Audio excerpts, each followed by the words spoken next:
આલિયા તીરકામઠા અને ભાલા લઈને રસ્તા પર ઉતરી પડશે તે દિવસે તમારું જંગલ ખાધું પણ અહીંયા હોટેલો નહીં મળી જાય।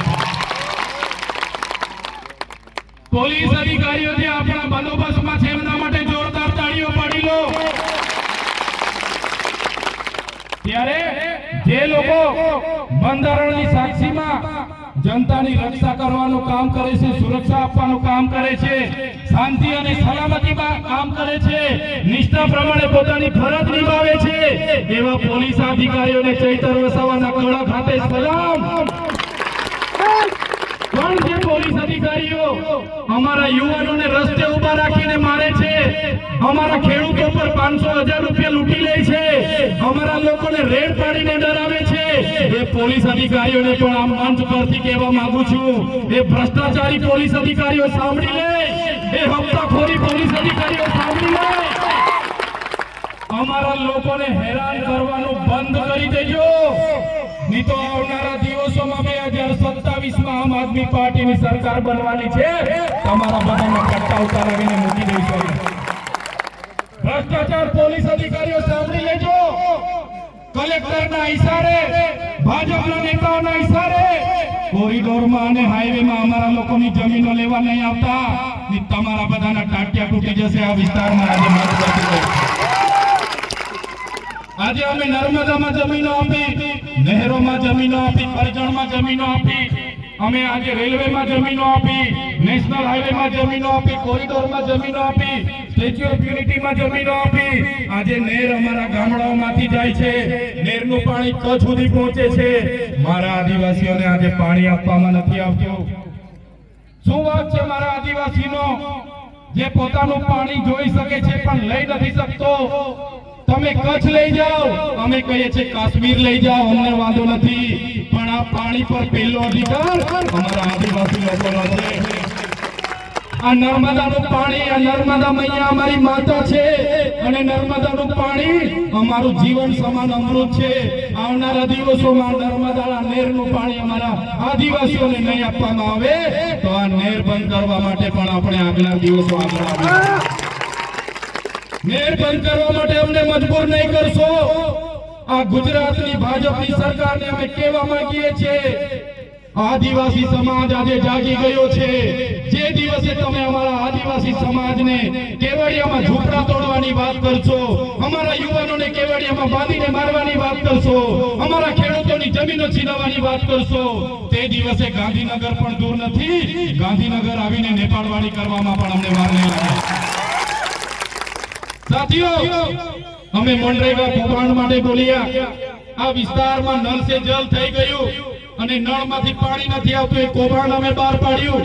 આ વિસ્તારમાં કેવડિયાના લોકો માટે અમે લડવા માટે આવીએ, નેશનલ હાઈવે 56 ના લોકો માટે જમીન લૂંટાતી હોય એના માટે લડવા માટે આવીએ, કરજણના લોકોના એમના અધિકારો મળે, એ વિસ્થાપિતોને એમના જમીન સામે જમીન મળે, નર્મદાની વિસ્થાપિતોને જમીન સામે જમીન મળે, સ્ટેચ્યુ ઓફ યુનિટીમાં આપણા યુવાનોને રોજગારી મળે અને એ જ પ્રકારે આપણી શાળાઓમાં સારા શિક્ષકો આવે, બાળકોને સારી આંગણવાડી મળે અને આપણા વિદ્યાર્થીઓ ઉચ્ચ અભ્યાસ કરી શકે એના માટે પોસ્ટ મેટ્રિક સ્કોલરશિપની યોજના મળે, એ બાબતની રજૂઆતો કરીએ, સરકારને રોડ પર બોલીએ, વિધાનસભામાં બોલીએ।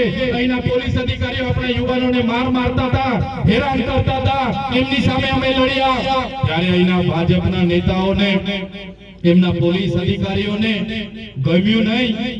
અમે જ્યારે કેવડિયાની બહેનો માટે લડવા માટે આવતા હતા, ઝરવાણીમાં અમને પકડી લીધા અને પકડીને અમને કેવડિયા એસઓયુમાં લઈ આવવામાં આવ્યા અને એસપી ના સીઓ અને એમના એમડી બધાએ કીધું, ચૈતરભાઈ સરકાર સાથે રહેજો, સરકાર કરે રીતના કરજો, નહીં તો સરકાર તમને ધ્યાનમાં રાખે છે, તમને આવનારા દિવસોમાં જેલમાં નાખશે।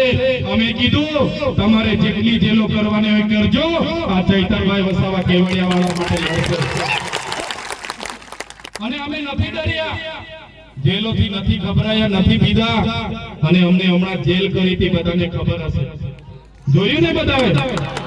એક મીટિંગમાં મને બોલાવવામાં આવ્યો, હું મીટિંગમાં ગયો, આગળથી બધું આયોજિત હતું, મારા સાથે માથાકૂટ કરી, ઝપાઝપી કરી, તાત્કાલિક પોલીસ અધિકારીઓ બધા દોડતા આવ્યા, મને પકડી પાડ્યો, જીપમાં બેસાડ્યો અને બળજબરીપૂર્વક મને રાજપીપળા લઈ આવવામાં આવ્યો. રાજપીપળામાં મારા વિક્રમભાઈ, નિરંજનભાઈ, મારા મુકેશભાઈ, વિજયભાઈ, આશીષભાઈ બધા આવ્યા. એમણે કીધું સાહેબનું ટિફિન લઈને આવ્યા છે, સાહેબના કપડા લઈને આવ્યા છે, અમને મળવા દો. પોલીસ અધિકારીઓએ આખી રાત મળવા નહીં દીધા, કપડા આપવા નહીં દીધા.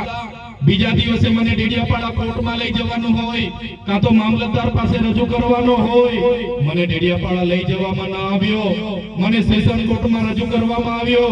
મારા વકીલોએ બે હાથ જોડીને વિનંતી કરી, સાહેબ ચૈતરભાઈ ના અમે વકીલ છે, અમને અંદર જવા દો. ગોપાલભાઈ ઇટાલિયા અને મારા વકીલોને અંદર નહીં આવવા દીધા. મને રાજપીપળા જેલમાં રાખવાની જગ્યાએ મને ડાયરેક્ટ વડોદરાની જેલમાં નાખવામાં આવ્યો. વડોદરાની જેલ એટલે રાજા રજવાડાઓની જેલ, અંગ્રેજોની જેલ. એમાં તમે જોયું હશે, એક અઠવાડિયું નહીં, એક મહિનો નહીં, મહિનો, 2 મહિના, 80 દિવસ સુધી તારીખ પર તારીખ, તારીખ પર તારીખ, તારીખ પર તારીખ, તારીખ પર તારીખ, જામીન ના મળે મને. પોલીસ અધિકારીઓએ કીધું આ વ્યક્તિ લોકોને ગેરમાર્ગે દોરે છે, એને જામીન નહીં મળવા જોઈએ અને એને જામીન નહીં આપવા જોઈએ. અને ભાજપના નેતાઓનું જોર, એમની સરકાર, એમનું તંત્ર, એમનું ન્યાય પ્રણાલિકા બધું જ એમનું મને જામીન ના મળે. અંદર મને ડરાવવામાં આવે, ધમકાવવામાં આવે, ગભરાવવામાં આવે, કહેવામાં આવે કે તમે આદિવાસીઓ માટે કેમ લડો છો, તમે ગરીબો વંચિતો માટે કેમ લડો છો, તમે સરકાર સામે કેમ બોલો છો, તમે નહીં બોલશો તો તમને અમે છોડીશું.